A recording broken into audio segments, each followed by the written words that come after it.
people and their ships. They're not ships. Sorry, they're You mean they're chips? fetishes. I mean, They're fetishes. they're stands. They're stands. That's what I meant. Yeah, that's it. Ships, fetish, stands, whatever. Same thing. They're all sexual. They all want the same thing. They want them to have sex. They want to have sex with them, or all three. There's a Venn diagram. There's like a triple Venn diagram where most of it crosses over into a circle. It's like the color wheel, except it's all brown. Sorry. Ew. Because all the colors mixed together.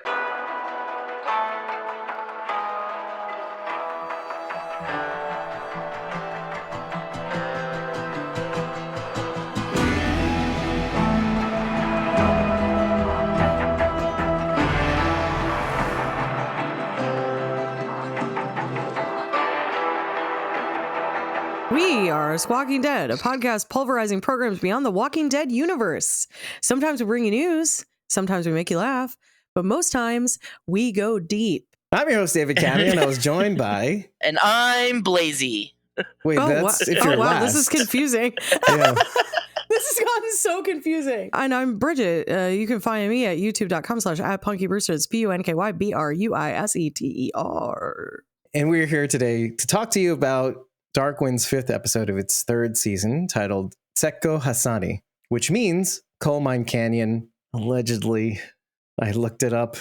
Some of the spelling is weird, but then again, they want to anglicize things, so it's fine. It's okay. Let's just get together and things will be all right. As is custom, what we like to do from the very start, because it helps us figure out our way through the episode discussion, is tear down the title in relation to this episode. So Coal Mine Canyon, let's go there. How does that relate to this episode? This is going to be a super stretch, but they're all mining the depths of their existence right now. You got Sylvia, who's mining Joe for information. Joe, who is mining the inspiration from the book, from his paperwork, even though he's actually at the very depth of his life right now, right? And I don't think he can get a whole lot lower. His wife has thrown him out of the house. She is mining the very depths of a beer bottle or 8. In the limits of his vocal cords. Right. Which I loved. Bernadette is mining some frickin' trouble down in Mexico. She's doing some spelunking somewhere else too, but that's another story.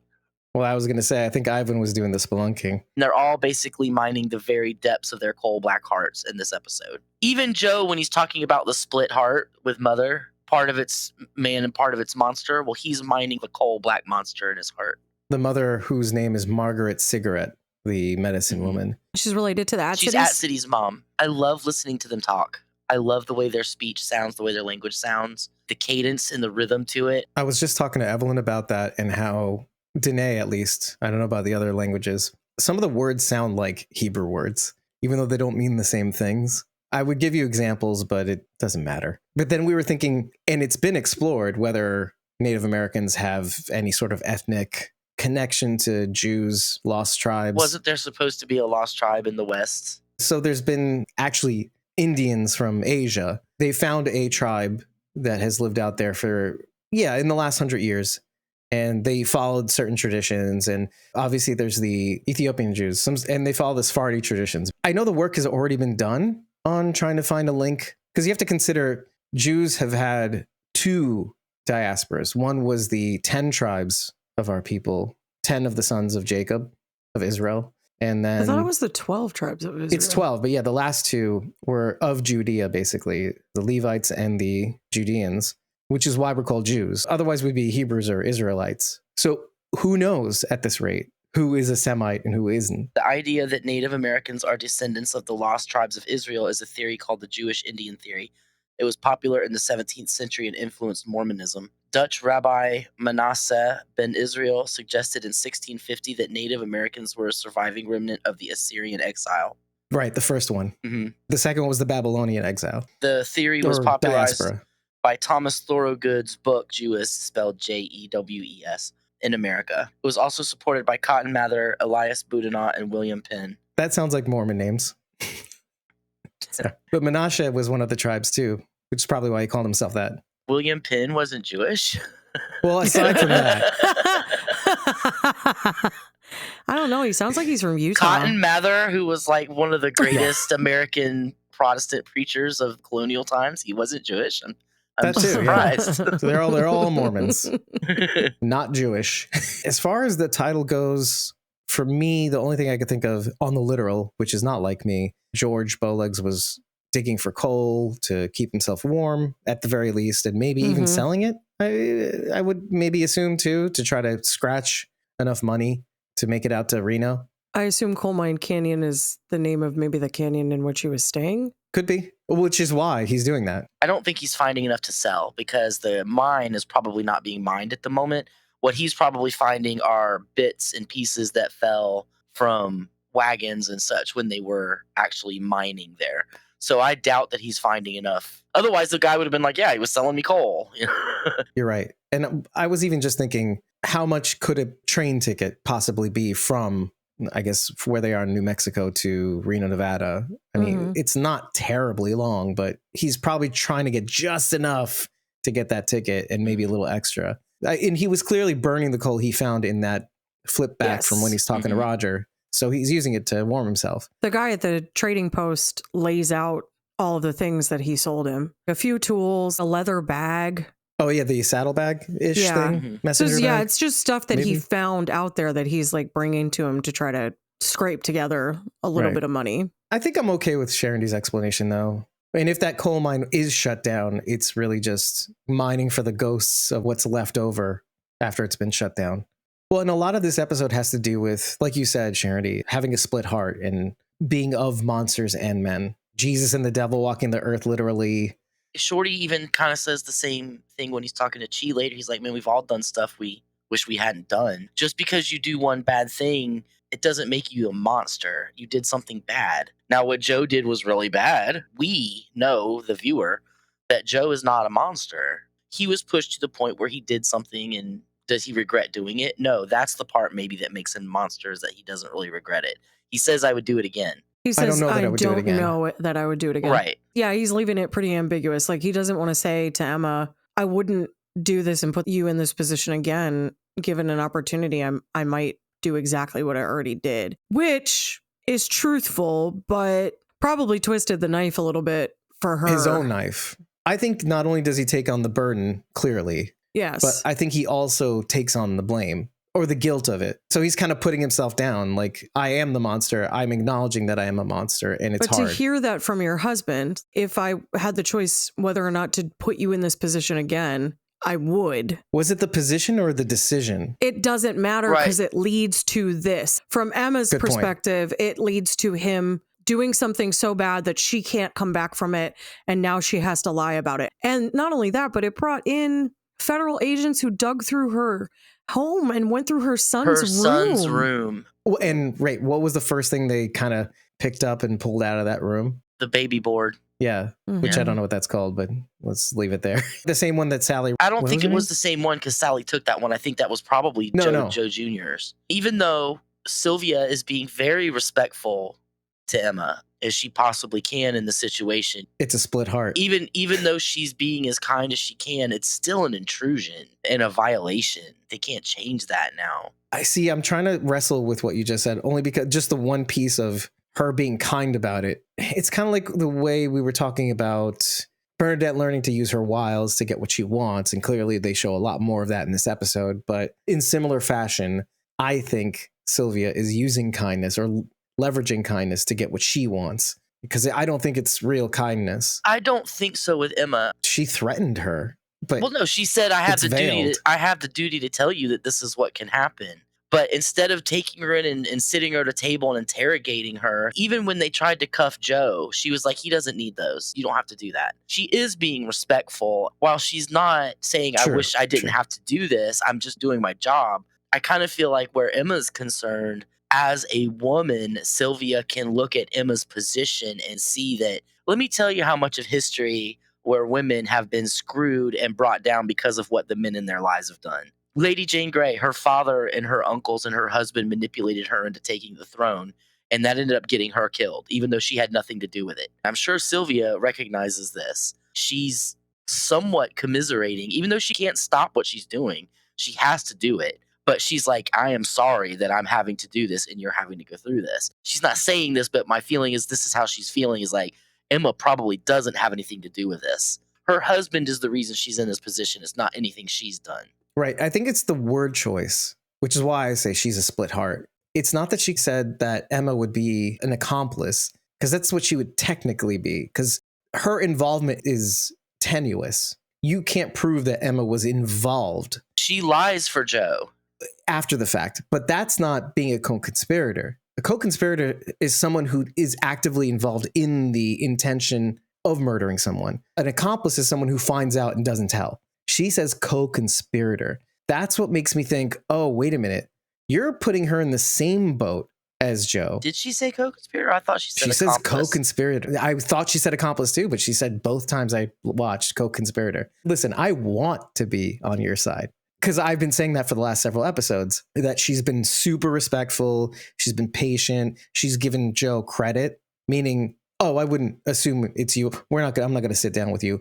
It's after that conversation near the end of the last episode where she finally confronts him about the police cars, needles and haystacks, and how many cars are registered in the state of Arizona, GMCs. If I come to your house and talk to you and Emma, can she corroborate your alibi, basically? He doesn't say anything. I think he nods or something. And then she goes, mm-hmm. And that was it. That was when her tone completely shifted. You could tell right from the jump at the morning after, she's not being gentle with Joe. She's doing her job. Her respectful tone sort of shifts. Well, it's not even because when they come in with Mother and he's like, she's going to cleanse the police station. We all have to go out while she's doing it. She could have fought that and been a jerk about it, but she didn't. She's like, all right, we're done here. We'll go. No worries. Well, she said okay, but there's a look there and a pause. And then she says, for now, Right. which did not have to be said. She's willing to relent, but part of that is, well, it's an insensitivity. To her, she's like, this is just interrupting my time. But what I want to say is that I think both of you can be correct in this situation. Oh, I'm acknowledging that too. Yeah. And that's how I felt, that she is trying to be respectful in Joe's home because she doesn't have everything that she needs. Otherwise, he would be under arrest. I would say she doesn't have everything she wants. Yes, correct. Because she does have everything she needs. She just has to point the finger. Well, no, we don't know that. Because she just got a statement that from... That case isn't going to hold up. You and I know that. But here's the thing. Context of the time and charging a Native American cop of this kind of crime, and then the possibility... He's an officer of the law, Dave. It doesn't matter. That does still hold some weight. Listen, it's very uncharacteristic of me. Everybody deserves justice. Well, he would be under arrest if she had everything that she needed for a case. She doesn't. He was not murdered. He died of exposure. So there's no murder weapon. There's no evidence of trauma. They don't have proof, 100%, that he was with Joe. That was the word of an angry ex-wife. Right, and she knows that. But you did see her perk up a bit. Well, yeah, There's of course. Tone shift. Well, she thought, okay, now there's a lead. Now there's something to follow. That did enough to get a warrant, but getting a warrant isn't the same as having a whole case. Right. And if she's trying to do things correctly, she has to have the case be as firm as it can be, because otherwise she's going to end up looking like a total incapable woman. And that's going to come across as, okay, well, then we don't need you in this field, to her superiors. Right. To Sharondy's point from prior episodes. So when push comes to shove, when she's coming at Emma, she feels like, okay, what if I've done all this and I don't have anything against Joe? Then Right. what? So I have to push now on Emma.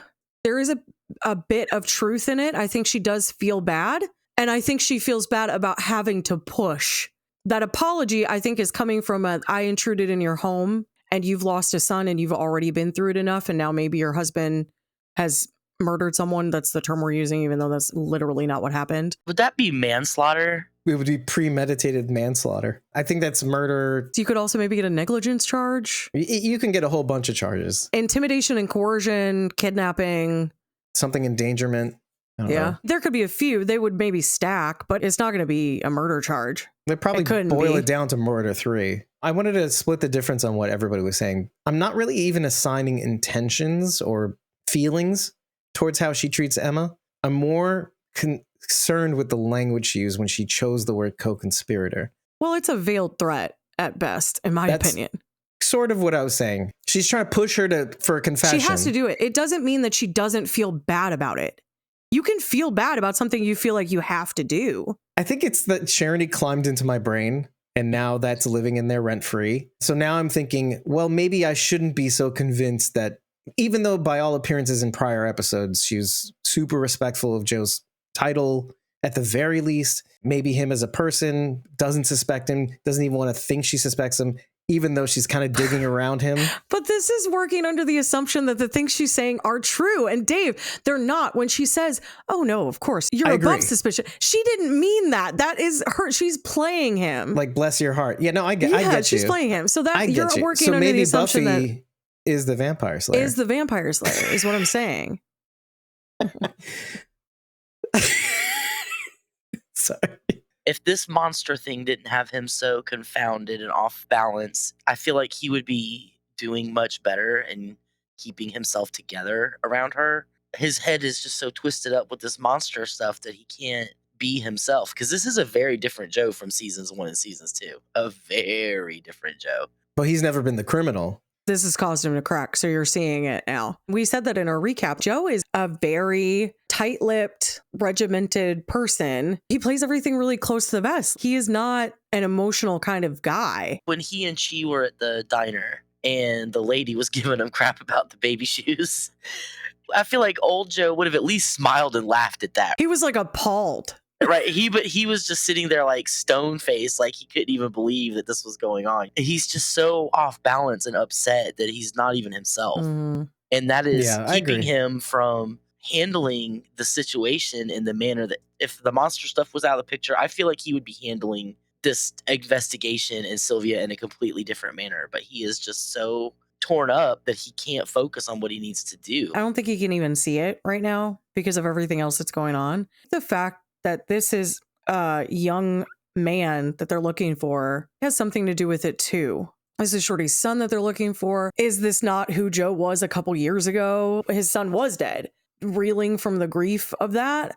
I think that's affecting his psyche in a way that he just can't begin to process it because everything else is happening at the same time. Right. And the drama's repeating, basically. Another man who's possibly going to lose his son, or we don't know his fate, but now there's some hope. But it's clear from the frame in the first episode, I think, or the second episode, I can't remember which, he's looking at a picture frame with him and Joe Jr. and Emma. Mm-hmm. Yep. And there's that drama repeating. I wanted to add one more thing about Sylvia Washington's state. So there's two things.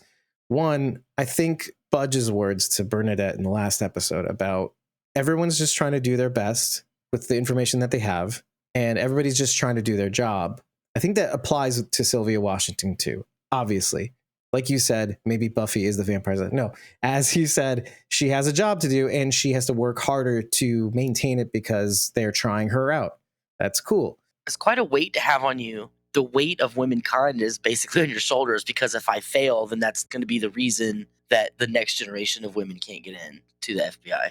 Given that fact, to Jenna Elfman's credit, and by the way, all of this is because of Jenna Elfman in the way she seems to facial expression, or she will say something in a certain way. She'll perk up in a different way when Rosemary Fiennes comes in. And from that, I'm able to derive enough to even say, I think there is a part of her that doesn't want to give him the kinds of respect that she's been trying to at least show in appearance while she's digging around Joe to kind of put him in her snare. That the mask is sort of slipping. Because I think there is a part of her that is trying to give him enough credit to either hang himself by, but also, by all appearances, if she is wrong, that she's maintained a line of cordiality. Because if she is wrong, she's behind that fence and she hasn't done anything untoward or insulting that would insult the FBI. You don't want to burn your bridge, right? To burn the bridge behind you. You don't want to burn it at your bridge. Yep. So that's kind of what I'm saying, is that I can feel that from her performance. So again, that's to her credit, which is great. The fact that we've talked this long about her intentions says a lot about her acting. Which, listen, I'm not the person who usually fanboys about things like that, but so this is a rare elk moment. There's one shot when Joe is in the back of the GMC. And he's looking up at the moon. Of course, Sylvia is the goddess of the moon in the Hunt in mythology. So I just thought that was a neat framing. He was looking at the moon right before the monster showed up. Before he falls asleep, basically, and dreams about it. because I guess that was an actual dream sequence instead Was of it? real life. Was Yeah. it? So he looks up at the moon, Sylvia, which again, you had said and reminded us in, when was the last episode or the one before? The framing of them in the ravine was of her up top surveying down below. But when you do that, you're showing a power stance. She's above him and she has him dead to rights. It's the same thing, just in visual format. She's the moon up above him, looking down at him, having him dead to rights. Compound that with the fact that he's out there because Emma kicked him out. So 2 women above him, looking down on him. I'm going to say this, and then I want you to clip something from a previous episode that you said. I want you to edit it into this part as like a flashback montage. I'm interested as to why the wife isn't under any scrutiny. Because they can't get hands on her. She's in Acapulco, remember? I know, but like she could very easily have been the one who murdered him. Listen, do you know why? Because they Why? couldn't pay Jerry Ryan for another season. It's Well, just, yeah, now they're paying Jenna Elfman. They can't pay both. You said they didn't have Jerry Ryan and Jenna Elfman money. Yeah, that's a good point. And yet, here I was they surprised. Were you surprised though when she showed up? I wrote her name in big letters in my notes. I was like, Jerry Ryan, yay! are. I was surprised. I had said, why is she not questioning the wife? So it made sense that she brought her in. I hated what she said. It made me so angry. Yeah, let's look deeper into that for a sec. Where she's like, oh, well, my neighbor, she has insomnia and her dog has to pee and blah, blah, blah. But And recognize that she only goes there because, of course, Sylvia Washington is basically saying in her Sylvia Washington way, yeah, you're a suspect, you idiot. obviously. But it wasn't Obviously. obvious to her. She thought, oh, I'm a white woman in a... I just want to say from the last season, outside of, what was it, Thomas, what was her I was going to say her affair concubine. person? I don't know. What do you call Thomas. those? But what was his last Thomas. name? Yeah, it was Thomas. I don't remember his last I don't name. remember. I don't know. Yeah, I don't remember from the last season. Yeah, the affair that she had with that Thomas fellow who they find in the Ravine. Ravine. canyon, whatever. Yeah. Outside of that, the way she treats Chi and other people, it's clear she's like, she knows her privilege and she will use it. And then when she gets confronted with Sylvia Washington, like you said, Bridget, I remember it so clearly. Oh, I'm this helpless little. Don't you people know that? You aggravate me and I must turn up my... I have a My condition. oxygen. have a condition. Yeah. It was very interesting to find out that her condition stems from. The fire that she set, clearly. I thought BJ Vine set the fire. Well, her... I was thinking I that don't too. know. It was one of them. I thought BJ Vine set the fire. And similarly to Sylvia Washington, BJ Vines never showed that anger or brutality, but he hid it behind like this very kind of charming mask of his. So you never really could tell what he was like, even though you could tell what he was like through his actions. When she says he was an ogre, Rosemary, it painted the full picture of what, or at least I can suppose the full picture of what was done to Rosemary Vines. So what I figure is he married the sister in order to get his hands on the family money, and then he Right. killed the sister. And then Rosemary, in a bid to keep her hands on her family's money, schmoozed up to him and married him so that she would have a chance to keep the money in her family. And then It was very Old Testament of him to marry his sister-in-law. Ruth? Yes, that's all I could think of. I'm like, how Except in a Old very Testament of negative you. way. He couldn't get his hands on the money because in her will, she endowed her money to her sister. That's why I think BJ Vines was the one to set the fire. And the fact that he didn't get the job done, he somehow held over her head something that made her marry him. Because maybe he's The going to kill money. her. That's not what he said when they were having dinner. And she said, you stole my money. He said, it wasn't your money. It was mine. Your sister passed. It went to me. Is that what it was? Okay. That's what I thought it was, because I thought she had set the fire because she wanted the money. And I had assumed that if her family died, she would receive it, which is stupid because her sister was married. Well, regardless, because that's not the important part. The important part is that she had this thing in her pocket. But why now? Do you believe her when she says that she held onto it for an occasion just like this? That's 'Cause what that made doesn't me make so sense. mad. What, do you have like a flair for the dramatic? You're like, I'm going to wait until they make me come back to the United States and sit me in an interrogation room. And then when pressed, I'll finally say, oh, my neighbor said this. I think I know why. In asking, I kind of actually thought about it finally. Lay it on me because I don't. I can see how a world in which she comes back and she wants something from Joe, and she has him in her pocket. And so if she needs anything, she wants to start a business or she wants to do anything in that realm on the reservation, he might look the other way because she has him in her pocket. Or she's like, the government can stick it, so I'm just not going to tell them until my own ass is on the line. I'm going to keep. I feel like shut that and not sounds help more like them. her. I'm not 'Cause going it to help sounds them more like until her I thing. have to. Yeah. Sure. Yeah. Yeah, Yeah. that's the obvious one. Yeah. I didn't want to go there first, but I think, yeah.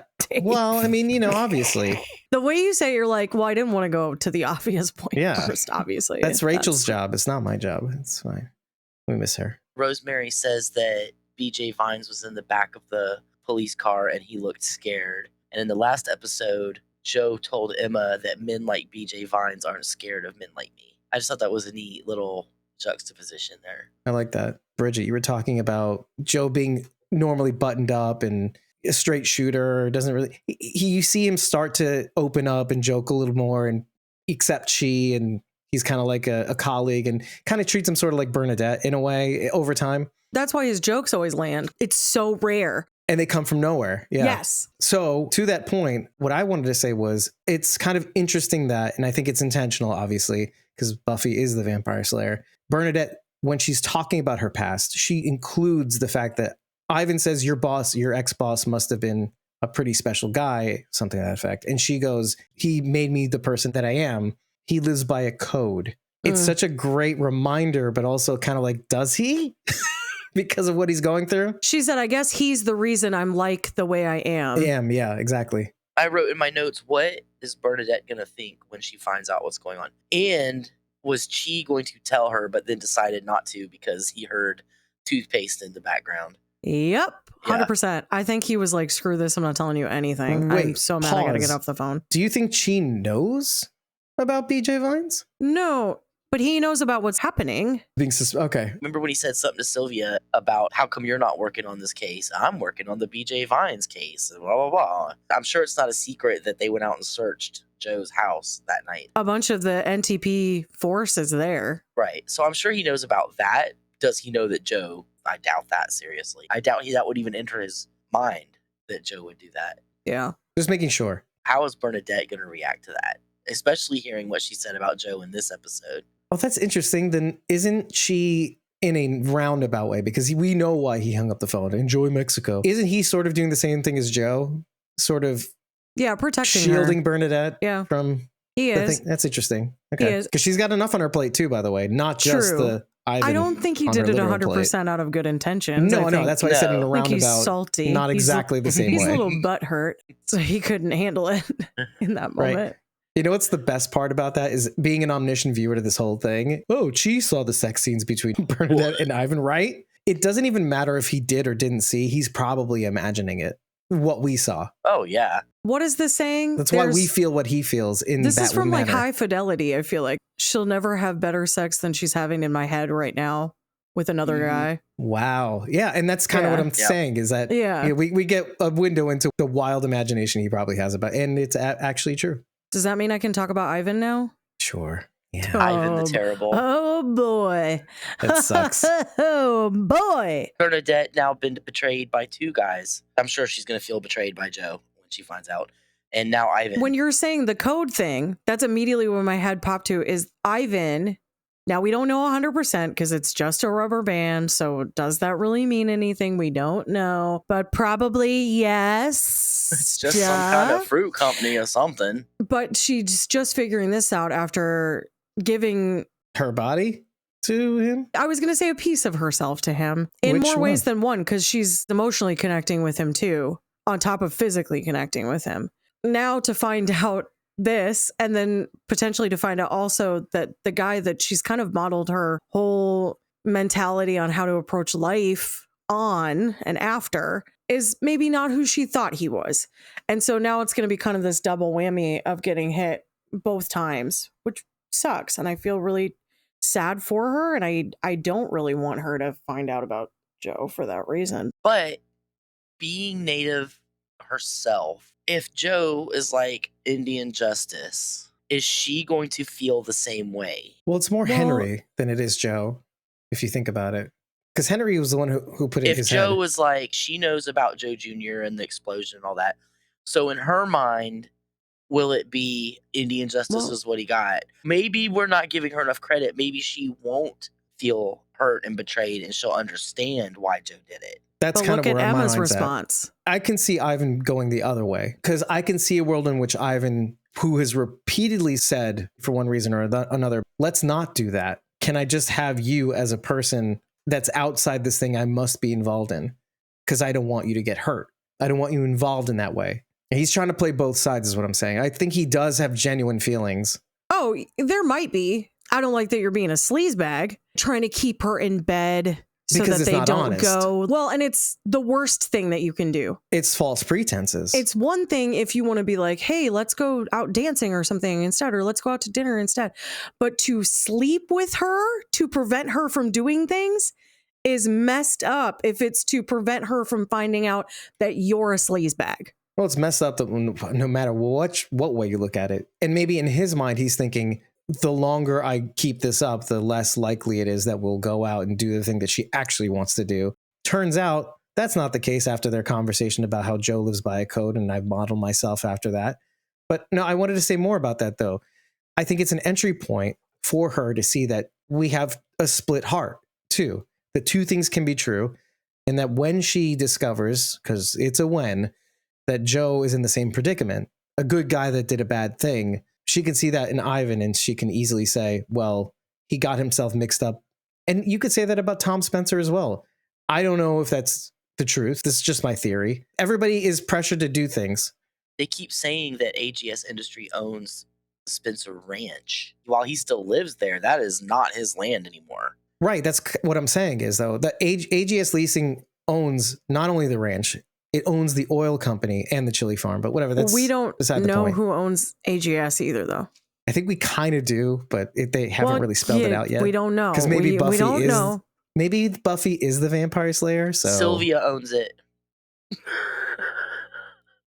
Yeah, it's actually owned by the federal government. That's Yeah. why she's got such a hair up her ass about this. What a great segue, because we get some new information near the end of the episode that the FBI was saying this Roberto C. DeBacca fellow may have been a spook, a CIA agent. It was a thing, the Tom Cruise movie and whatever, the drug running. Here's a secret, not really. It's still a thing. Let's keep going. It's fine. You know they're listening, right? No, they're not. They don't care about Squawking Dead. That's fine. They listen to everyone except us. Squawking Dead's on our white list of people that Forget nobody will it. take seriously. I love that he used the word wet work. He did wet work for Oh, the CIA. yeah. Do you know what Mhm. that is? Oh, yeah. Pew, For pew. people. Yeah, assassination Pew, jobs, pew, basically. baby. You didn't have to go pew pew. You're an adult. He breaks in and gives them baths and The and then dries algorithm, them off. Dave. Or yeah, after he's soaked them in their own blood. you When know. he shoots apparently. the guy that he pushed off the ledge, I was like, it's Rick under the bed. He's like, boss, and he's like, boom, boom, boom, boom, boom. Yeah, I know, right? Guy under It the really was. Yeah, it really oh, was. stop, Blue, stop. Ah! Yeah. I just thought it was a cool scene. Like, oh, he sees them. I'm realizing now that you 100% have to edit out the Colombian necktie thing. Why? Because it's DeBacca who did it and he's not Colombian. And that is highly offensive. That he wasn't Colombian? No, that you would call Uh, him Colombian and that would not be I didn't call actually. him Colombian. It's called a Colombian necktie. All right, It's a well, thing. It was So in you would Better assume Call that he's Saul. Colombian. So should I dub in Mexican necktie? What are you, dumb? Yeah, I like that better. Nobody watched Invader Zim. Nobody's gonna know what I'm talking about. What if I go adhesive medical strips? So For those who know. It's been 6 months since he carded Beach, and he's like, maybe I missed something, and I saw them plucking a long white-looking hair out of the back seat, It was mine. and it's like, It was from Joe, my beard. why haven't you vacuumed your car in 6 months? When they showed up and started investigating, why didn't you go to a car wash and get a vacuum and vacuum your dang car out? At first, I was thinking to myself, why are you asking this question? Because it's kind of like a non sequitur. But I'm glad you did, because it's kind of what I've been saying for the last few episodes. It's why Joe is breaking down. Because you had said the monster is not telling his wife, and he's shaken up because he's seeing the supernatural here and there. Intrinsically, I do think he knows that kind of like not wanting to lie to his wife, he does live by a code. And now he's forced to live like a criminal. He's completely out of balance. And he cannot contend with lying to somebody who's in a similar position, I think. He knows he's dead to rights. He knows he did a bad thing. He knows he did it for a specific righteous, quote unquote, reason, at least in his mind at first. But he knows so that you think he's like, I'll just take my lumps because this is like I said, what I'm owed. He can't help himself from putting himself in the coyote's mouth because it is the right thing to do. So you're saying subconsciously he's allowing himself to be caught? I think his subconscious is sort of invading his conscious, influencing his conscious mind to do things, not that he wouldn't normally do, but if I were in Sylvia's position, I would want the criminal to fess up to the crime. So there's two sides of him that are wrestling. One is the self-preservation, obvious side. And what is that if not in the beginning scene after the murder of Halsey? You see him flip back and forth between the faux distortion screaming and the being rattled. Mm-hmm. Oh my god, those jump cuts were terrifying. Is that one of the moments where you're like, turn off the show? Is that right in the beginning? You'd mentioned that. No, She said it was Ivan. it was and Ivan Bernadette. and Bernadette. Oh, well, you said there Doing was the two dirty. things. Yeah, both or the was it the times. two They did it times? twice. Both the times they Okay. were. Okay, I thought it was two separate things, but okay, I guess it was two separate sessions of the same thing. Boning. Sorry, I had to say it Boinking. out loud. Yeah, he lives by a code and he can't stand the fact that he broke it in order to do this thing. Sylvia, like you said, represents the hunter, but she also represents someone who's in a similar position.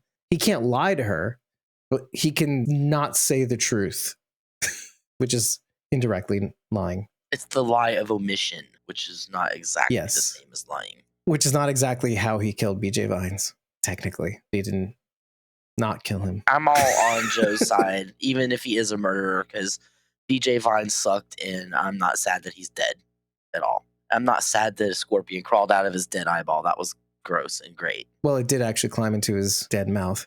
But that's the thing. You're not someone who is supposed to be upholding the law. And to add more flavor to this particular part of the conversation, I think when you see Joe in the back of the car, the woman of his life, having cut him out, part of his vengeance was to get retribution for his son. Part of that was also to do that for his wife too, who he saw clearly suffer all this time, taking it on himself. So without that woman in his life, that backboard, that support, all he has left is the very crime that he's been trying to solve for the last several episodes. And it allows him to finally focus on it. I think that adds to this conversation because without everything that kept the lie going, that made the lie bearable, isn't that really what it is? Bernadette's gone. Now he can start focusing on the crime because that's all he has left. He can put himself in his work. In a way, if you think about it, isn't that kind of what Bernadette's doing too? Without everybody that she loves around her in her life, isn't the work all she really has? Isn't Ivan just really a means to her end or replacement she? I started feeling in a way. Oh, definitely a replacement, she. He was her partner up there, and now she's forcing him to be her partner down here. Ivan didn't even ask her about her clan. I'm really disappointed in you, Bernadette. Maybe that means more in the Navajo nation than it does in the other indigenous peoples. And I said Who this knows? a couple episodes ago. She's discovering that she can exist outside of the reservation, and she doesn't have to be that person anymore. Obviously, she's a fish out of water, like we've been saying. I think the journey for her is meant to be that she'll figure out that it doesn't matter where you go, that is always still very much a part of you, your roots. Yeah, integrating both sides. The Yeah, ambition, because she says she misses the reservation when she asks her. but she also knows that she's a woman of ambition. In a way, isn't she sort of also traveling Joe's path? Because I feel a lot of emulation coming from her. Was Joe forced to go to the Catholic schools and attend ASU? I think he was Well, encouraged. His parents strongly encouraged him, and in order to please them, he went willingly. Yeah. Right. But it made him the man that he is today, even though he came back to become what his father was. Yeah. She's forcing herself out, maybe to come back to do what she always meant to do, but maybe not. Well, she had already been forced out. She had signed up and served in the Right, military. but she's and emulating her stuff. past in a way. Well, again, it's the ambition of not being able to move up. I'd take her at her word when she said that she left because she wanted the opportunity Upward and there was mobility. not any opportunity there for her. Which puts her kind of in the same boat as Sylvia. They're both women in jobs that traditionally women didn't have. On top of that, she's also Native American, which is Mhm. another barrier. Again, Yeah. Native Americans weren't treated as full citizens. Yeah, post civil rights. They even covered that, but right? yeah. They even said it the last episode where the guy was supposed to be drafted, and he's like, why should I go fight for a country that doesn't even recognize me as a citizen? Yeah. So Right, she's right. got that. Even on top of being a woman, she has being a Native American on top of that too. So she has to work 6 times as hard to be taken Yeah. seriously. But then again, I'll say this, all that being true, I don't think that's what drives her. You could kind of tell from this episode, it's the principle of the matter that drives Well, her. it's this strong concept of right and wrong. That's why she can't let it go. Even though everyone's saying, like, look, this is just the way it is here. She's like, no, this is wrong. And the fact that you are ignoring that is insane. Like, let's just figure this out. Let's just solve this. And then we can arrest the right people and all of it'll be over.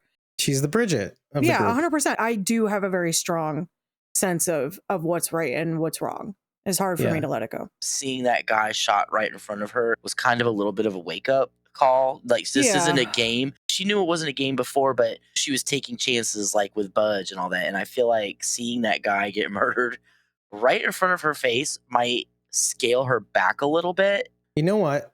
I was about to say I don't think so, were it not for the fact that I think she's feeling it now that she knows that she has nobody, well, maybe nobody she can trust, because it's not the guy being shot in front of her alone that's the thing. Obviously, they're running away in a panic. It's the fact that she's running away from the scene with somebody she can't trust. So that death amplifies and makes that death real. She's fine. She can go through anything as long as she knows somebody has her back. That's what I'm feeling. But now that she knows she has one less person she can trust, the danger becomes all that more real. It becomes what Ivan ultimately says. He's basically warning her. We don't know how big this is. And even he probably doesn't know how big this is, which is why he falls in line with whatever Mhm. entity's oppressing him. He's just a low level peon guy. Turn the other way guy, Right. yeah. Well, even Which is says, why he's so I don't want to afraid. be dead. I I'll don't just even go know along. that he's actively like that bad of a guy or if he's just was kind of forced into this. We won't know until more information is given to us. Right. Which is all the more interesting, is the mystery of Ivan. I mean, Ivan's I don't terrible. like him. I don't either. I'm unsure how I feel about him actually at this I point. am, thank you. I felt like I I was was going to just be kidding. alone. Assuming that he does have feelings for Bernadette, I would feel somewhat the same way I feel about Joe, were he not the main protagonist of the show. But then Yeah. it puts me in the middle. And then I was fearing that you guys would say, are you kidding me? After he lied to her like that? Well, Joe. Like I said, I think Ivan's a bit of a Rick sleazebag. Rick I think Grimes. I think he's a bit of a sleazebag. But I don't know that he's actively a bad guy or if he's just a guy who's really scared. I didn't like him even before I started suspecting him. I just felt like he was Yeah. a sleazy creeper from the beginning. Seeing that he's a product of his time and in the way he speaks, it's like, oh, you had my back, lady, or I don't know, girl, right? Or something like that. I forget what he said in his first encounter in the bar, but it helps kind of put that in perspective. When Chi and Shorty were in the trailer and Chi was like, come sit next to me, man. I got something to say. I really thought he was going to lay out something super profound and deep about the case. And then he's like, Excuse dude, me? if you He love a did lay chick, out something man, profound. you just got to tell her right then, dude. I'm like, oh my God, typical drunk dude talk. Okay. So part of me actually thought that maybe he was pretending to be drunk to like get Shorty alone and Get Shorty? with his defenses down. That's a great movie. And all of a sudden he was just going to lay everything out there like, I know what you did to your kid and blah, blah, blah. I thought he was like setting up a trap. I didn't realize that we were at Chi's RV at first. And I was like, what is this place? His trailer, Is this yeah. Shorty's? And then Yeah. then Shorty left and I was like, oh, he brought him home and he Oh. left him. Was he drinking pickle juice the next morning? Yes, he Heck was. Yes, he was. Oh, I love pickle Well, juice. it helps. It really It does made me help. want pickles so Go bad. get some Gatorade, Doug. It's actually really good for well, yeah, exactly. It's the electrolytes. It's so salty. It's replacing the electrolytes that your body is missing. It makes me glad that she actually has friends outside of his ancestral. His friend was Bernadette, but Yeah. also his on again, off again. So does he have friends? No. And then he finds a friend in Shorty. Well, he needs a friend right now. And all of us have said this. This is like a different version of Chi that we're not used to seeing. Yeah. He's not in the season as often. It makes me wonder if he's much present in either of the books that this was based on, or if one of the books that this was based on was before Chi was introduced, and is that why there's like little to no Chi in it? I don't know yet. I'll get there eventually. But it struck me when Rosemary passes him, and she does her weird, condescending, creepy, cougary thing. You look like somebody I used to know.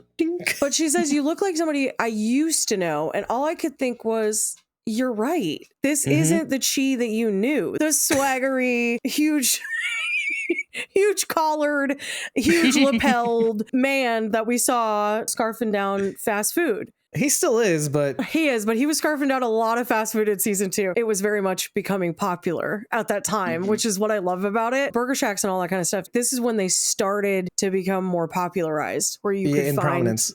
Other kinds of food. Because this is like post Ray Kroc in the 60s, is it? And then it just 50s, 60s. 50s, 60s, yeah. Where McDonald's started to gain prominence in franchising and stuff like that. All of a sudden, like little burger shacks are popping up everywhere. It reminded me that he's very much being an island this season. So it's good to see him talk to somebody because he's going through it, but he's doing that thing where he's just taking it and shoving it down deep into his ulcer. But that's starting to even reverse with his friendship with Shorty and admitting things out loud and forcing him to kind of... He needed that. He needed that. Yeah.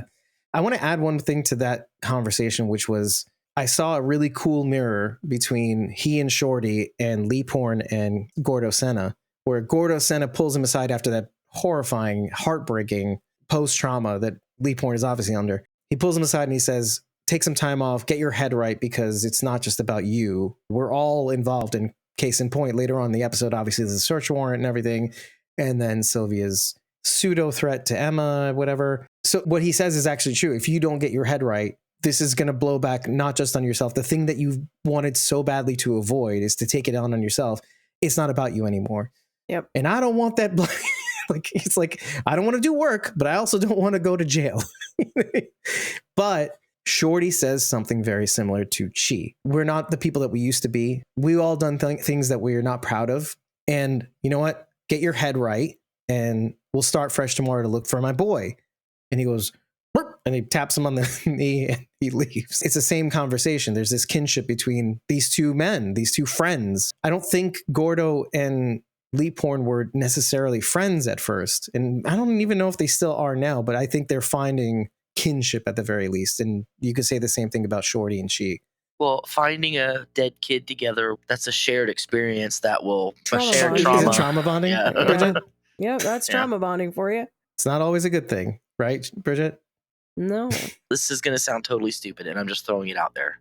But I've been like racking my brain trying to think who the ghosty, spooky killer could be. I'm glad you brought that up, actually. Do you possibly think it could be Nakai? Bridget, why don't you go first? Well, I had mentioned this at some point In the last episode. that it could be Nakai because we don't know what he looks like now. He could be horribly disfigured. Would he be inclined to cover his face in a Phantom of the Opera style way? I don't know. Were his teeth that jacked? I don't know. Are those real teeth? I don't know. It's like there's so much I don't know involved in it. I feel like it's possible. It does seem weird and kind of out of nowhere. They haven't set up for that. It would be different if he was actively chasing Joe or Chi, because that's the thing. Chi hasn't seen this at all. Did Shorty? No, he didn't see it. No, he said he was hit from behind. Right. So it's hard for me to say that it would be Nakai because it's not setting up for that. I feel like we'll see him in the future, but it would honestly shock me if it was him because why? And why the kids? The only thing I could think was that he's so determined to get back against Joe that he's doing crazy stuff or whatever, but I couldn't reconcile it either. He would be so against Chi and Bernadette in the same way. Bernadette's out of reach, but Chi is there and he hasn't done anything. So to me, it's like it's not quite adding up. I still think this has to do with archaeologists. We haven't gone back to them. The woman left crying after finding out that Kata was dead. She's like all stressed out in her vehicle or whatever, and then she drives off. Teddy Isaacs. And then the other guy's throwing away evidence, acting like it's not anything. I mean, if you're talking suspicious, it's these two people. We haven't come back to them at all. We've gone back to everybody else. True. I think there's more to that we just haven't seen yet. I agree. And that's kind of where I'm at too. But I wanted to add to that. Do you think the shrouded figure on that hill near the end of the episode. That was Alicia Clark in season 7. No, it's one of the cosplayers from season 8. I think it's George Bowlegs because he hears the perimeter thing. He hears some sounds or whatever. I think he's trying to scare off whomever's trying to get after him. I actually felt that way watching the episode too. Like I was like, is this George? But why is this horse scared away? That's a great question. But either way, I think whatever it is, because based on the figure's movements is what I'm basically putting it down to. It's moving really slowly down the hill. It's not spooky or fast or like that kind of thing. Yeah, it wasn't spooky. They didn't do the things that they've done in the other episodes in which this monster has shown up, where they've like zoomed in on the eye or the facial features, and the moon is shining on the face. I didn't really see any of that this time. Right. It was like the face was more shrouded this time. And the twigs that were normally on this figure are usually shorter. This was an exaggeratingly branch-like things coming out of his shroud. So it was a little comically big. I could see doing that as a young person to like keep yourself safe, is to be as terrifying as possible out there, because you just don't know what you're going to encounter. Because also Native American suspicion or Navajo suspicion, like if you dress up as this thing, it'll get people scared about, oh my, it's like the coyote, run the other way. If Shorty is telling his son, who I think he possibly knows where he is or has communicated with him, that Joe is afraid of a monster, if you think he's coming after you, then dress up like a monster and you'll be sure to scare him away. Speaking of that, I meant to mention this in the last episode. I don't think I actually wrote it down, but I am starting to think that maybe, did I mention this in the last episode, that Shorty might have been this creature? No, you did not mention that. I'm sorry. Are we working under the assumption that George killed Ernesto? Well, no, that Shorty And might that's have. why he's trying to leave. Is that why he's trying to leave town?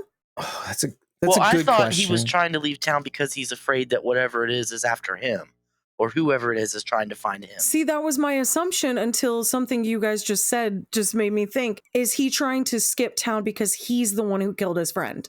Even if it was accidental.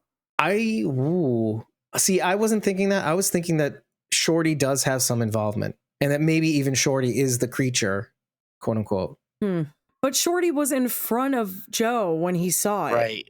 His body was laying on the ground right He in was front of him. literally only like 10 seconds in front of Joe. There's no way he could have. But if George is the monster, then yes. Okay, fine, Bridget. I'm okay with that because if the creature on the hill is George in this episode, and you combine that with the fact that He went back to the shed and stole the tools? yes, but also combine that with Lee Porn's guilt and him seeing all this stuff. When you see something terrifying, your mind can go to places that it wouldn't normally go had you not been under so much stress, which is an actual physiological response. Why wouldn't his heart skip a beat enough for a thing to look like it's moving too fast, or the blood rushes to your head, or actually leaves your heart? That kind of like, it's kind of like your heart drops, but it's really your blood pressure. Yeah, I can see that. And it appears to be moving fast, and it's like you can't register it before it happens. So yeah, I can easily see that. And especially, okay, let's consider this. Doesn't this clearing that we see at the end of this episode remind you of where he might be in the beginning of this episode, where he's crawling and whatnot? When he's laying on his back and he looks like he's dead? Yeah. He's not, because he's breathing. And then he has a thing in his neck or whatnot. Mhm. Yeah. Okay, so I think we're here. It's kind of like what we saw in the last season. We were shown the trailer of the blonde man and Right, in them the shooting colors. it up. Yeah. But in like a sort of chromatic black and white with certain colors being accented. Now, they could be setting us up to think that this is it, and maybe it's not quite there yet. Yeah. Well, like you said. We still have 3 episodes to go. Yeah. What's going to make me mad is I'm probably going to be wrong in everything that I said, and I have to watch the next episode tonight. And so I'm going to be mad tonight. It's like I don't have time to forget what I said. That's okay. I'll remind you. If that's all we want to say about that, there is one thing that I actually spent an inordinate amount of time on. Okay. And that was the conversation that Joe had with Margaret Cigarette, the medicine woman, in her hut. Yes. Or her dwelling. What is it, a hogan? It could be a hogan. It looked like it had rounded walls.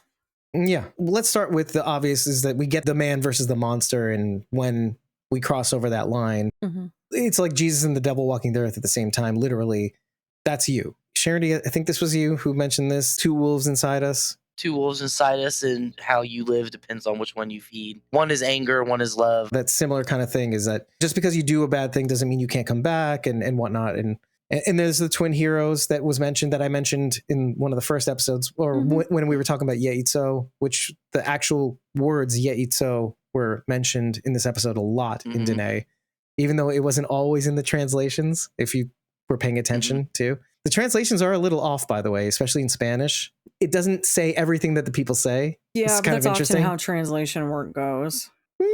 Well, let's tackle the monsters conversation. What did you find most interesting about that conversation, just in terms of that piece of it? Because he does ask, you didn't answer my question. Could it be Yeitso?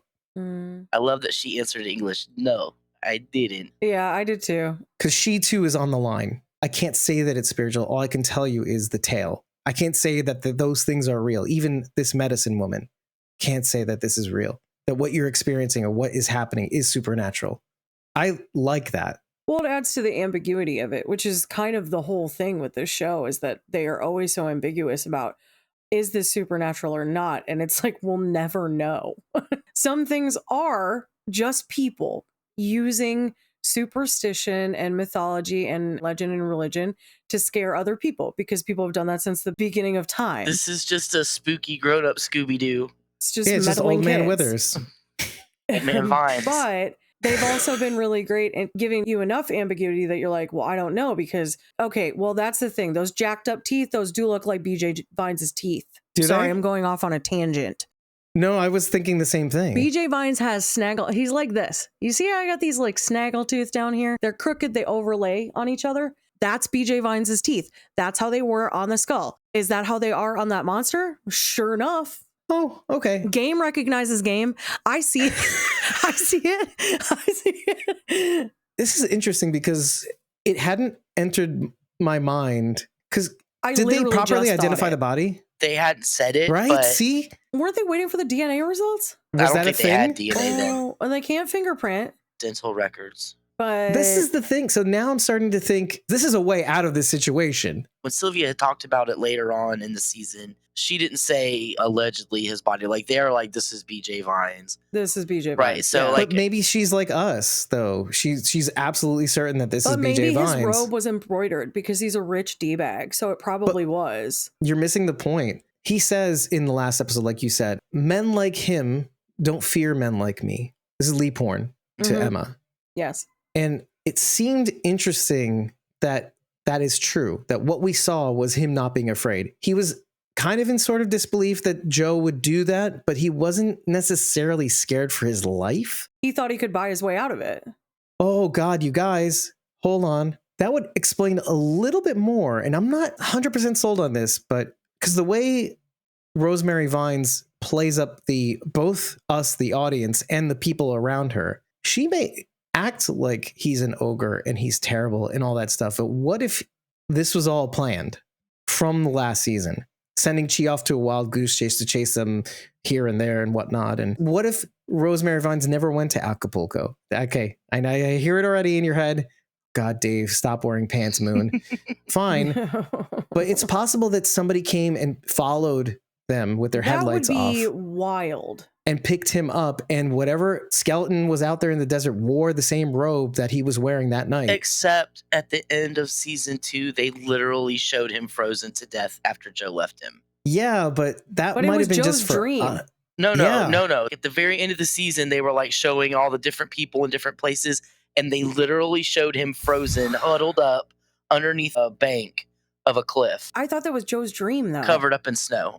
That was him. I know, I remember that, but I Yeah. thought it was in a dream But he wasn't sequence dead for yet. Joe. He No, was blue, dude. he's frozen. He was dead. He's frozen. Yeah. Let me just put it this way. I can see them doing this, and it would actually make things so much that more would kosher. make more sense than Nakai Yeah. Yeah, to me. because we're all not looking at that. And this guy's Well, 'cause rich that enough doesn't to make be. any sense. That's insane. It's absolutely insane. It is absolutely insane. But so is If the that's supernatural. what happens, And who is not the big monster if not this guy who did all of this stuff, who hid so much from the public eye, who killed so many people along the way? Again, I'm not committed to this, but if you that's what saying happens, that I'll screwed eat a me up. worm, but I won't. You should eat a worm though, because you've threatened to do it so many times and you never have. Well, we never got the followers that we needed to get to warrant doing You guys that. are the worst. Anyway, so let's continue the conversation that Margaret Cigarette has with Joey Yeah, Porn. sorry. The teeth. I don't know. Something you said. I was like, wait a second. Well, that you, I apologize. it got me too. That was out of left field. It was wild. I don't know. So she says the monsters slip in when our lives are out of balance, which clearly Joe is completely out of balance, then eat their way out. They only go when you find your way back to the pollen road / path, which is what it actually is called commonly, the pollen path, which is essentially gratitude for life's gifts. Now, this is something that I know you'll resonate with, Bridget, because it's all about trauma. Pollen also has to do with their medicine bags. I only know about this because of listening to the first novel, The Blessing Way. Yellow pollen is often placed in their medicine bags along with a small carved bear. Okay. And that's all the information I have so far. But they mentioned a medicine bag in it, and pollen was one of the ingredients. I thought it was interesting that you said the pollen path, and I was like, well, that makes sense if that's their medicine. Right. Well, sort of. And also pollen was, I think, used in the ceremony in the first season for the girl who got her period. They put pollen, I think, on her part in her hair. Oh, I don't remember. Pollen is part of rebirth because pollen is what makes flowers grow. You're on the money because let me read exactly what it is. So first, it's actually an intervention. So basically the community gathers, the group, the tribe, whomever, all the loved ones gather to help unstick an individual after trauma. They can't get out of it. They're suffering.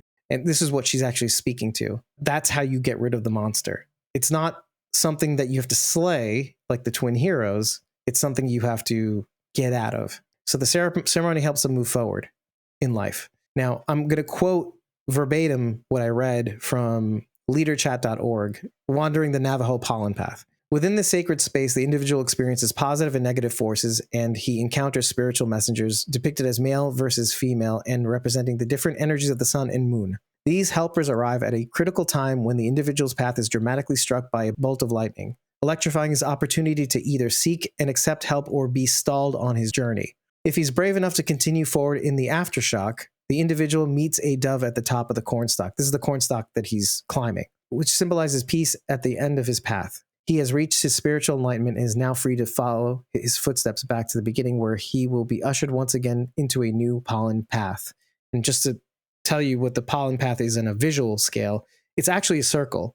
And we all return back to the start, which is not really an end, it's just a new start. And that every now and again in our lives, we'll hit that road again. So there's always going to be something that will stall us on our path. And normally we move forward, but sometimes we can't. And this is what the pollen path is. It is rebirth, Sharon. So you do something to unstick yourself to move forward. And that's always going to happen because it's always circular. It's just how big the circle is going to be for you. Now, the path is circuitous to remind us that our journey has many starting points, stalling points, opportunities for growth, and people in our surroundings who are there to help us in ways we often are not aware of until we emerge from the path stronger and ready to start again. The pollen path can be used as a reminder that struggle is a natural part of life and a necessary condition for progress. It can serve as a reminder to never take for granted the beautiful hearts and souls who have helped you along your journey. And it can provide a sense of purpose knowing that you might be instrumental to someone else's growth. So it's not only just for you, it's to remind you to help others as well when they're stuck on their path. So I thought that was interesting. Again, leaderchat.org. You can search probably on that site, the pollen path, and I'll probably put a link in the blog whenever I get around to doing that. It's a way of the community helping you to see the broader picture of life, and that even though you're stuck in this moment, to see that there are things that you can be grateful for, and you can move on from this point, because we can all fall in this trap. And it's the way life is. We all fall into this trap, and we all can sometimes be stuck on that path. I thought that was beautiful. I like that. And there's more to it, by the way, like origins and representations and why pollen. Oh, I'm sure. I mean, these are a whole nation of people's beliefs. I mean, I'm sure it's massive. Yeah, but I wanted to get to the meat of it and the why. Yeah, I want everybody to know that we can only really give abridged versions to a lot of these concepts because we simply do not have the expertise or time. I have the expertise. It's just the time. Wow. If you like what you heard. I'm a Native American I'm expert, out of here. Bridget. I am out of here. This guy sucks.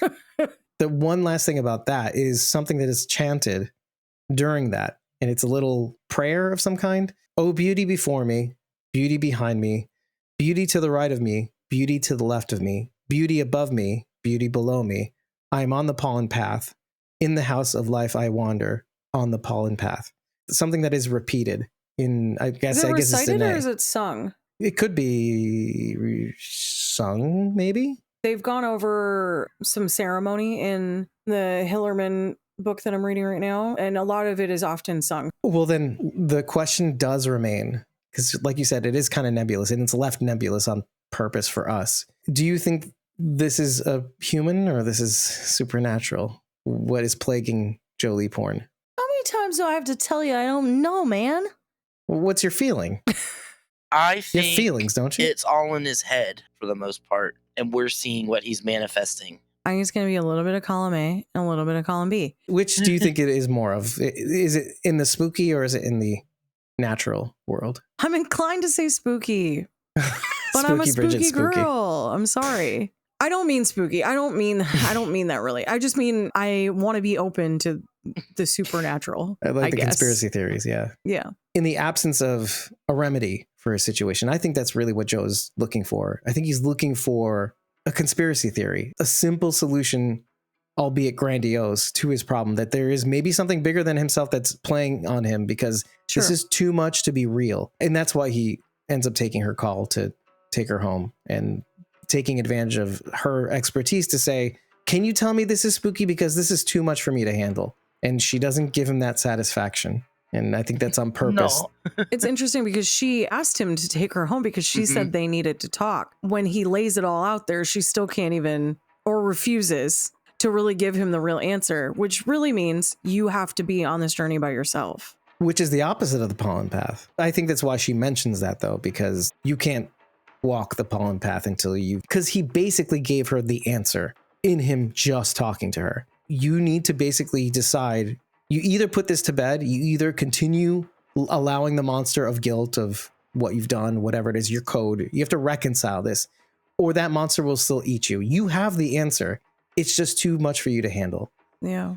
Which is why she doesn't tell him that it's one or the other, because it's really up to him, essentially. That's the answer, is that he gave it already. So he's Bridget. Lee Porn is Bridget, basically. I want to believe in the spooky. Yes. One thing that we didn't say, and it's worth mentioning, that the FBI does have an APB, because of Chi, has an APB out on Budge. So I thought that was interesting that he still had a little bit of pull with the FBI. Well, after what he uncovered with not Jenner Whatever. in that conspiracy. I wondered if he and Sylvia knew of each other at the FBI. Well, there's also bureau offices too. I'm guessing so- he was like a year ahead. And she's East Coast and he was West Coast, you know. Yeah, it's the deep state. Stupid. She probably is like, you traitor, you left the FBI and went back to being a policeman. That would be interesting too, if that's like another layer to the Sylvia Washington pull. You may have thought that was an errant thing. We had assumed in the first episode that the other cases, because she said she's there to work several cases, Right. not just BJ Vines. We had assumed that it had something to do with the widower thing, that he died and Or that it could have, right? Because she says cases. But again, what she says isn't really it wasn't what it even is. true. Yeah, yep, it's really Vines. And who cares this much about BJ Vines is what I want to know. Well, he is a very charming looking actor. Let's just put it that way. Well, because she had said that he had friends in high places, and I was like, who cares this much about this guy? BJ Vines does, apparently. Maybe BJ is just a nickname, and that's why somebody's looking for him. Oh, I thought you were gonna say that he was like the Dread Pirate Roberts. I'm the Dread Pirate DJ. And suddenly BJ Vines is now the moniker of another man. He just steps in and he's like, I'm BJ Vines now. Or it's some spooky reincarnation. Hello. It's That's weird. BJ Vines is inside George Bowlegs, is his spirit, because it's attached to it for some reason that maybe George poked his body with a stick and now it's attached to him. And if you like what you heard, No one's gonna like that. and if you yeah, whether you liked or didn't like what you heard, head on over to ratethispodcast.com/cognate and tell us. You can leave 5 stars and an eggplant or 1 star and a stick, which George poked BJ Vines with. Just tell us anything at all, because it really helps to know that you've hated or liked what you've heard. after every single episode. And if you really like what we're doing, you can tip us on ko-fi.com/squawkingdead and get our unedited episode recordings and my pre-squawk insights for 30 days, as well as forever access to our Discord to have even further conversations on these episodes or just shooting the S with us forever. However, consider joining a membership tier as well on either patreon.com/squawkingdead or ko-fi.com/squawkingdead. For as little as $4 a month, you'll get even more Discord access to more channels. Join the Whispers tier, Survivors tier, or Great M tier, and you will receive a classic t-shirt upon signing up. Join the Survivors or Great M tier, and you can show up on these episode breakdowns alongside us, breaking down these episodes with us with your face, head, mouth, mic, and headphones as well. Not these episodes, though, because these are closed screeners, things we can't do that, but in future episodes. And Maybe. regardless, you have a ton of perks to enjoy outside of that for now even that you should consider taking a look at. Because, hey, support our journey, help what we do, because without your help, we cannot do that. That being said, I've been your host, David Camino. I was joined by Lazy Gardner. And Bridget. You can find me at ko-fi.com/punkybrewster. That's PUNKYBRUISETER. Again, thank you for joining us in these episode breakdowns of Dark Winds. We're getting closer to the end. We have one more episode in our screener stack, and I'm very excited to complete that and also start really working on editing these episode breakdowns for you to enjoy.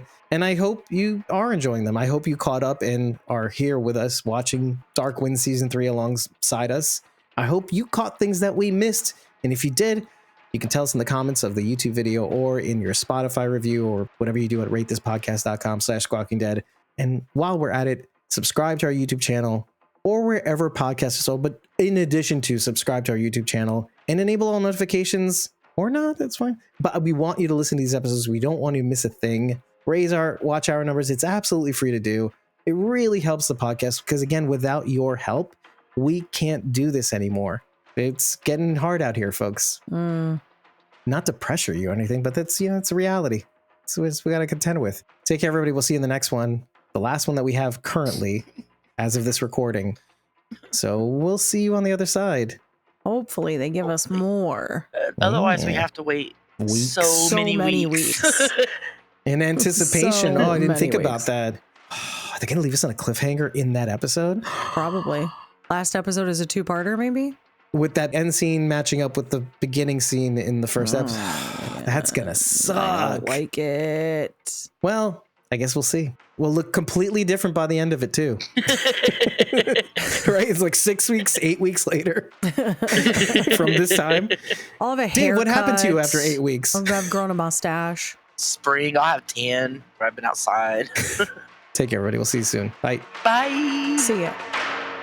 Thank you again for listening to our coverage of Dark Winds. This one, the 5th episode of the 3rd season, titled Tseko Hasani, which means Coal Mine Canyon. As I mentioned at the end of the last episode, we did end up receiving those 2 final episodes of the season, hopefully in prep for an interview. We're still waiting to get cleared for it from AMC. You know how these things go, or maybe you don't. In case you're wondering, when it comes to smaller podcasts like us, you tend to not get the attention that maybe bigger outlets will get. We've already recorded our thoughts on the 7th episode, which is pretty exciting, and we're waiting to schedule our recording of the 8th and final episode of the season. I can't wait to share what we already have recorded, and I genuinely hope you are enjoying what we're laying down for you. But more than anything else, I really do hope that you're enjoying the series as much as we are. And like every episode, we'd like to thank our supporters. One of the perks that the Great M, Survivors, and Whispers tier enjoy at the end of every episode. Starting with the Great M tier, we have at Real Ryan GM on Instagram and X. Moving on to the Survivors tier, we have Douglas Atherton at Walking Dead Artist 2 on Instagram. Of the Whisperers, we have at Eliza Jones 71 on Instagram, and on Facebook we have at Kim.Rowley, the number 1. And before I go, just want to let you know that we still have our Dark Winds merch in the merch store, containing both our logo inspired design and our art design. You can snag those at squawkingdead.com. Hit the menu in the top left and choose buy merch. If you're watching this, they're on the screen right now. And like we said earlier, the best support that you can give us is the free kind, whether it's subscribing to our YouTube channel, liking a video, commenting on it, sharing it, leaving us a review or rating on ratethispodcast.com/squawkingdead, following our Ko-fi or Patreon accounts so you're in the inside track. It's a little signal to let us know that you're into us. We don't really post on there too often, so you won't be bombarded by notifications. Oh, and one last thing. For those of you who enjoyed House of the Dragon Season 2, which is the season that we covered, we just published the blog pertaining to that season, containing all the embedded players, including the YouTube and Spotify players, links to all the episodes of the season which we covered right at the top of the blog, including all the images and videos/GIFs that we used in our videos. Check it out. You can head over to it right away at blog.squawkingdead.com. It is the latest entry, or in the description for every single video that we have or podcast. There are also a couple of reference links to topics of conversations that we had. For example, the reason why season 2 only had 8 episodes as opposed to 10, and other little factoids that we dropped along the way that had links that you can use to read more on some of the topics that we discussed. That being said, in the meantime, I would love for you to remember that we are Squawking Dead.